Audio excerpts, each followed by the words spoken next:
Jeho jméno se stalo synonymem pro odvahu a neohroženost. Muž, který i v slepotě vedl vojsko k vítězstvím a dokázal, že skutečná síla spočívá v odhodlání a strategii. Připravte se na příběh o taktice, víře a nezlomném duchu, který změnil dějiny.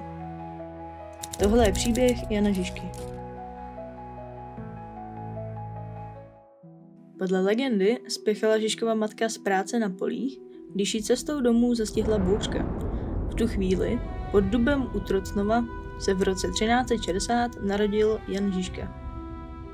Ve svých 11 letech utrpěl sečnou ránu, kvůli které přišel o oko. Tato událost mu nejen zdeformovala obličej, ale také výrazně poznamenala jeho život už od útlého věku. V době, kdy českým zemím vládl král Karel IV., zažívala země velký rozkvět. Za jeho vlády vzniklo spoustu důležitých staveb, jako je Karlův most nebo katedrála svatého Víta. Celkově se dá říct, že země pod jeho vedením opravdu prosperovala. Ani tahle zlatá doba ale nedokázala ochránit obyčejné venkovské rodiny před tvrdým životem.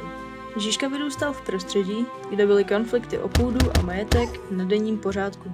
Právě tohle náročné prostředí a bouřlivá mladická léta mu pomohly sformovat jeho odolnou a neústupnou povahu, která ho později proslavila. Z popravčí knihy Pánů z Rožmberka vyplývá, že Jan Žižka otevřeně vyhlásil nepřátelství Jindřichovi z Rožmberka a městu České Budějovice. Spolu se svým bratrem a jistým Jindřichem se přidal ke zbojnické rotě pod vedením muže známého jako Matěj Vůdce. Tato rota nejednala nezávisle, ale spíše vykonávala špinavou práci pro někoho jiného. V roce 1405 však došlo k narovnání vztahů mezi králem Václavem IV. A Rožmberky, což vedlo k rozpadu Matějovy skupiny. Matěj byl v roce 1409 dopaden, podroben útrpnému právu a nakonec popraven. Na rozdíl od něj Jan Žižka v roce 1409 dostal od krále Václava IV. Amnestii. Existuje fascinující hypotéza, podle které je Jan Žižka jedna a ta samá osoba. V letech 1404 až 1405 se Susque nacházel u dvora Filipa Smělého, bratrance Václava IV., kde doprovázel významného šlechtice při jednání v českých královstvích a u hrách. U dvora měl také neobvyklou roli štolby vzácných koní, pravděpodobně díky své schopnosti přivést cenné koně z Čech.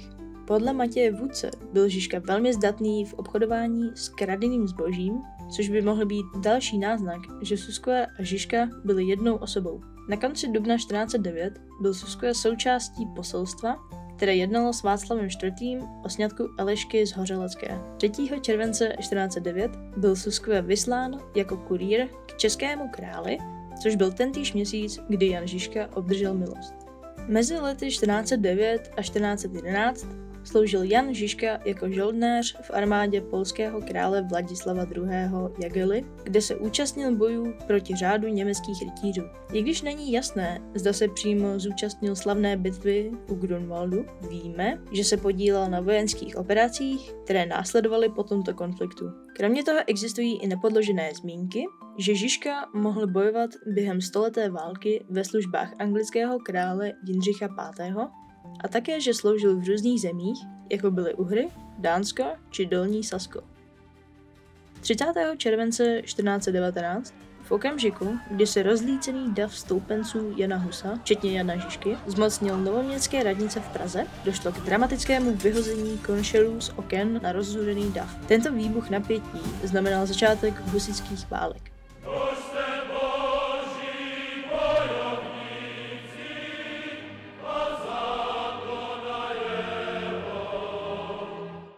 O pár měsíců později, 25. října 1419, obsadil Žižka se svou skupinou pevnost Vyšehrad. V listopadu bylo sice uzavřeno půlroční příměří, ale část formující se husitského hnutí s ním nesouhlasila. Žižka a jeho družina se tedy vydali na cestu do Plzně, kde brzy vytvořili první významnou základnu husitského hnutí. V Plzni se Žižka zapojil do několika menších bitev proti místním odpůrcům, čímž si upevnil pozici vojenského vůdce a dal základ dalším bojům, které následovaly. V lednu 1420 se Jan Žižka vydal se 300 vojáky k pevnosti Nekmíř s cílem zničit její hradby. Cestou však narazil na armádu 2000 jezdců pod vedením Bohuslava ze Švamberka. Žižka, místo toho, aby ustoupil, rychle seřadil 7 vozů do půlkruhu a poprvé použil taktiku vozové hradby, čímž celá zničil nepřátelskou jízdu. Po tomto vítězství pokračoval na Nekmíř, kde zničil další 2 tvrze v okolí. Tato vítězství však vyvolala rychlou reakci. Na obranu regionu dorazily oddíly Václava z Dubé, vojenského náměstka Zikmunda a začalo obléhání Plzně. To trvalo několik měsíců a skončilo přistoupením k návrhu Pražanů, který umožnil husitům přijmout kalich a bezpečně opustit město. V březnu 1420 se 400 bojovníky zamířil Žižka k nově vznikajícímu hradišti na hoře Tábor. Cestou však narazil na vojsko plzeňských, což vedlo k bitvě u Sudoměře 25. března. Proti 700 jezdcům využil Žižka svou taktiku. Upevnil se na hrázi mezi rybníky a postavil 12 vozů jako ochranu. Plzeňská jízda se pokusila prorazit, ale po 2 neúspěšných pokusech se rozhodli překonat vypuštěný rybník. Husité oblečení v lehkých zbrojích měli v bahnitém terénu jasnou výhodu proti těžké jízdě, která se uvázla v blátě.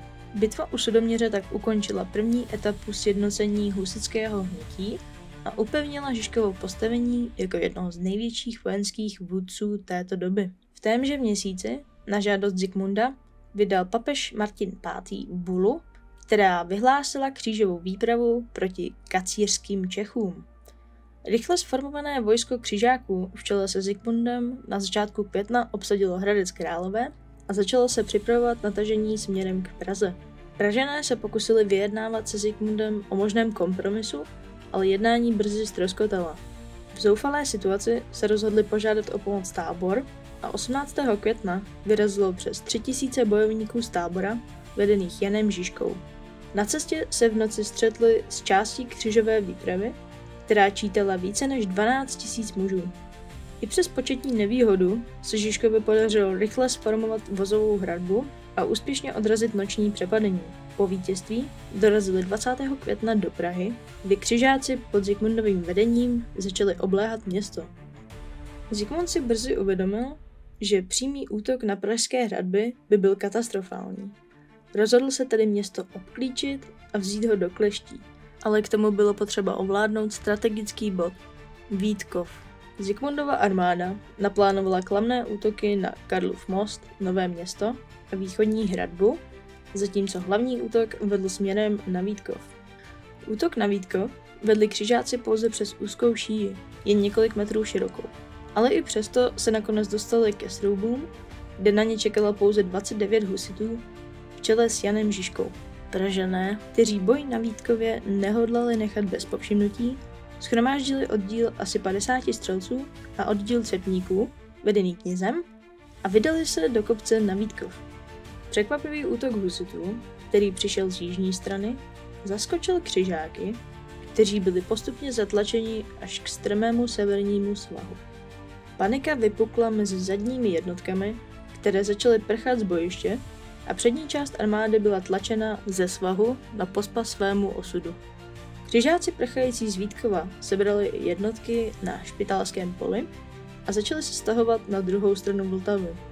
Zkázu křižáckého plánu z Letné sledoval osobně Zikmund, který už nemohl zabránit rozpadu křížové výpravy. Po tomto neúspěchu se nechal Zikmund na Pražském hradě korunovat. Počátkem srpna se Pražané a Táborité rozhodli vyslat poselstvo do Polska, aby zjistili, zda by polský panovník měl zájem o českou korunu. 22. srpna opustili Prahu a vydali se na cestu do jižních Čech. Během svého tažení dobyli Vodňany, Lomnici nad Lužnicí a Prachatice. Po těchto vítězstvích se Žižkovo vojsko rozhodlo vrátit směrem k Praze. U hradu v Říčanech vyčkávali na kapitulaci pevnosti. Jakmile pevnost kapitulovala, Žižka nechal vyvést 9 kněží, kteří byli souzeni a následně upáleni. Na začátku roku 1421 Žižka obsadil několik klášterů a pokračoval ve svém tažení. 2. února se však vydal k Tachovu, kde zjistil, že se proti němu shromáždilo velké množství královských vojsk. Vzhledem k jejich přesile se rozhodl vrátit zpět pro posily do Tábora. Zikmund neváhal a okamžitě zahájil pokus o znovu získání kláštera v Kladrubech, což mu zabralo 3 týdny. Mezitím Žižka spojil své síly s Pražany a společně se vydali na cestu zpět. Když se dostali na dosah 8 kilometrů od obléhání, Zikmund rozpustil své vojsko a prchal k Litoměřicím. 14. února zahájila obě husitská vojska obléhání Plzně, které trvalo 4 týdny. Po této době Plzeň požádala o příměří a podepsala smlouvu, v níž se zavázala přijmout Kalich. Následně, až do května, Žižka dobyl Chomutov, Beroun, Přiběnice, Chrudim, Vysoké Mýto, Poličku, Litomyšl a Jaroměř. V Jaroměři se od vojska oddělili Pražané a Žižka pokračoval pouze z Tábority na Trutnov, Dvůr Králové a Mladou Boleslav. Nakonec se vydal k Litoměřicím, kde se zmocnil srubu a dal mu jméno Kalich. Na začátku června se Jan Žižka zúčastnil sněmu v Čáslavi, po kterém pokračoval v tažení na hrad Rabí. Při obléhání hradu však přišel o druhé oko. I přestože oslepl, už 6. srpna se připojil k Pražanům, kteří se chystali táhnout proti mostu. V následujícím měsíci se zaměřil na formování nových jednotek pro boj proti druhé křížové výpravě. Druhá křížová výprava vtrhla do Čech 28. srpna u Chebu. 10. září se dostala k Žatci, který byl přeplněný obyvateli prchajícími před postupující armádou. Obléhání města trvalo 3 týdny, během kterých bylo podniknuto 6 pokusů o překonání hradeb. Křižácký tábor však začal čelit problémům se zásobováním. V kombinaci s požárem, který vypukl v tábořišti, a výpadkem žateckých protiležení došlo k rozpadu rýnské části křížové výpravy. Zikmund však ještě neskončil. Na konci října obsadil Uherské Hradiště a v listopadu pokračoval v tažení směrem ke Kutné Hoře. I když město bylo v rukou kališníků, velká část jeho obyvatelstva byla německy mluvícími katolíky. Husité, vědomi si této situace, sestavili vozovou hradbu 500 metrů od městských hradeb. I přesto, že útočníci byli několikrát odraženi, došlo k jednání mezi kutnohorskými měšťany a Zikmundem, která vedla ke zradě. Jan Žižka se ocitl v obklíčení. Naštěstí se mu 22. prosince podařilo s vojskem prolomit obklíčení a ustoupit do Kolína. Křižáci tento ústup interpretovali jako své vítězství a usídlili se v okolí Kutné Hory.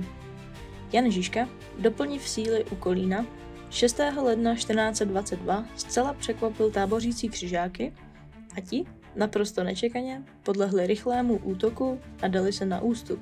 Během noci stihlo křižácké vojsko spálit Kutnou Horu, ale ustupující vojsko husité okamžitě pronásledovali. 8. ledna probíhala bitva u Haber, kde křižáci opět čelili nečekanému útoku, a 10. ledna se uskutečnila bitva u Německého Brodu. Během této bitvy křižáci prchali přes Sázavu, přes kterou zde vedl jediný most. Tento most nevydržel nápor vojsk, zřítil se a křižáci byli nuceni se dostat přes zamrzlou řeku. Při překračování ledové řeky začal led praskat, což vedlo k obrovským ztrátám. Zikmund na poslední chvíli unikl ze sevření, kterému způsobila jak řeka, tak i husité, kteří ho pronásledovali. Při dobývání Německého Brodu bylo vyhlášeno příměří.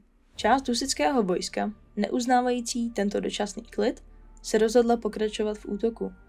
Tento postup vedl k masakru, při němž bylo zabito až 1500 vojáků a místních obyvatel. Žižka, jehož vojsko bylo zodpovědné za tuto tragédii, to vnímal jako osobní urážku a těžkou ránu na jeho cti. Zbytek roku 1422 se věnoval diplomatickým snahám, zejména se pokusil přesvědčit Zikmunda Korbutoviče, litevského knížete, aby převzal správu českých zemí. Tento pokus byl úspěšný a 11. června se Zikmund Korbutovič stal zemským správcem českých zemí, přičemž získal podporu jak Pražanů, tak Táboritů, včetně Žižky. Ovšem již 30. září se část Táboritů po roztržce mezi Žižkou a litevským knížetem pokusila zmocnit se Prahy. 1. dubna 1423 svolal Žižka v Německém Brodě poradu, kde se rozhodovalo o organizaci vojenské moci proti domácím i zahraničním nepřátelům. Již tak 20. dubna pokračuje ve své válce se spojenci Zikmunda v bitvě u Hořic, kde drtivě vítězí, opět za pomoci své vozové hradby, strategicky postavené na vrchu kopce. Na konci června se Žižka vydal k Hradci Králové které bylo pod vlivem Pražanů. V červenci však došlo k dohodě mezi místním radikálním knězem a Žižkou, což vedlo k obsazení města. Poté pokračoval v tažení a dobyl Jaroměř a dvůr králové. Tato jednání ale vyvolala ozbrojený konflikt uvnitř husitského hnutí. Pražské vojsko se okamžitě vrátilo z Moravy a 4. srpna se utkalo s tábority u Strachova Dvora. Žižka zde dosáhl drtivého vítězství a poražení Pražané se rozprchli po celém kraji. Na začátku roku 1424 se Jan Žižka opět vrátil na bojiště, kde pokračoval ve své sérii téměř zázračných vítězství. V prvních dnech ledna se jeho vojsko, tentokrát v čele s hradeckými, střetlo s katolickými pány u Skalice nedaleko Jaroměře. Bitva skončila jasným vítězstvím Žižky a jeho oddílů, které nebylo jen vojenským úspěchem, ale i silným symbolickým triumfem pro celou husitskou věc. I přes svou slepotu dokázal Jan Žižka vést své vojsko k vítězstvím. Krátce po bitvě u Skalice 5. března se rozhodl podrobit město Hostinné. Útok na jeho hradby však skončil neúspěchem. Místo, aby pokračoval v pokusu o dobytí města, zaměřil se na menší cíle. Jedním z nich byla tvrz Mláskovice, kterou se mu podařilo úspěšně dobít. Při tomto útoku zabil Jana Černína, který byl zodpovědný za vraždu Matěje Lupáka, jednoho z jeho nejbližších spojenců. V květnu 1424, po dalším úspěšném tažení na severovýchod, se mu postavily vojenské síly tzv. Svatohavelské koalice, což byla vojska složená z katolických a kalešnických pánů, které vznikla na základě dočasného usmíření. Během bojů se ocitl obklíčen v Kostelci, kde byla jeho jediná ústupová cesta blokována řekou Labe. Přesto Žižka nestratil svou taktiku a díky pomoci Hynka Bočka z Poděbrad se mu podařilo uniknout. Jeho vojenský génius opět nesklamal a již do konce června vedl své vojsko k vítězství, tentokrát v bitvě u Malešova. Tato bitva, která se strhla 7. června, skončila naprostým triumfem. Žižka si upevnil svou pozici a tentokrát napadl Kutnou horu, kterou údajně vypálil do základů. Další města, jako Kouřim, Český Brod a Nymburk, mu podle kronik po této bitvě padla bez odporu. V srpnu se husité pod jeho vedením zaměřili na Prahu, kde v jeho táboře nechyběl ani litevský kníže Korybutovič. Žižka měl k dispozici silnou armádu a po měsících intenzivních vojenských akcí se přiblížil k samotnému srdci království. Na přelomu srpna a září 1424 však došlo k zajímavému zvratu. Došlo k jednání, které skončilo usmířením mezi Žižkou a Pražany, včetně knížete Zikmunda. Byla uzavřena dohoda, která podle Žižky měla trvat stejně dlouho jako mír na Konopišti, symbolizovaný hromadou kamenů postavenou na památku. Tento okamžik husitského hnutí nejen stmelil frakce uvnitř tábora, ale zároveň dal zelenou novým vojenským výpravám. V září 1424 po rozhodnutí pokračovat v tažení na Moravu se Žižka rozhodl podniknout samostatnou akci. Obléhal hrad u Přibyslavy. Není přesně známo, zda to byla strategická volba nebo nešťastná okolnost, ale obléhání bylo nejen vojenskou, ale i osobní tragédií pro samotného vojevůdce. Trpěl vážnou nemocí, hlíznatým onemocněním, což bylo podle tehdejších pramenů závažné onemocnění spojené s bolestivým zduřením uzlin, pravděpodobně karbunklem. Jeho stav se rychle zhoršoval a Žižka, vědom si svého osudu, vydal na smrtelném loži poselství. Svým věrným spojencům zanechal odkaz, aby nezapomněli na boží pravdu a odhodlání bránit svou víru. Jeho smrt, která nastala 11. října 1424, byla považována za ztrátu otce celé husitské armády. Vojsko, které ho následovalo, přesto dokončilo obléhání Přibyslavy, zničilo hrad a spálilo vše, co odporovalo jejich moci. Po jeho smrti bylo jeho tělo převezeno do Hradce Králové, kde bylo pohřbeno v kostele svatého Ducha. Později byly jeho ostatky přeneseny do Čáslavy. Jeho smrt nebyla jen tragédií vojenskou, ale i symbolickým koncem jedné éry, kterou Žižka vybudoval. Těsně před svou smrtí prohlásil: Nejsem mužem pro svět, jsem jen nástrojem pro záchranu naší pravdy. Jeho smrt přivedla jeho vojsko na rozcestí, ale jeho odkaz žil dál v následujících bojích za husitskou věc.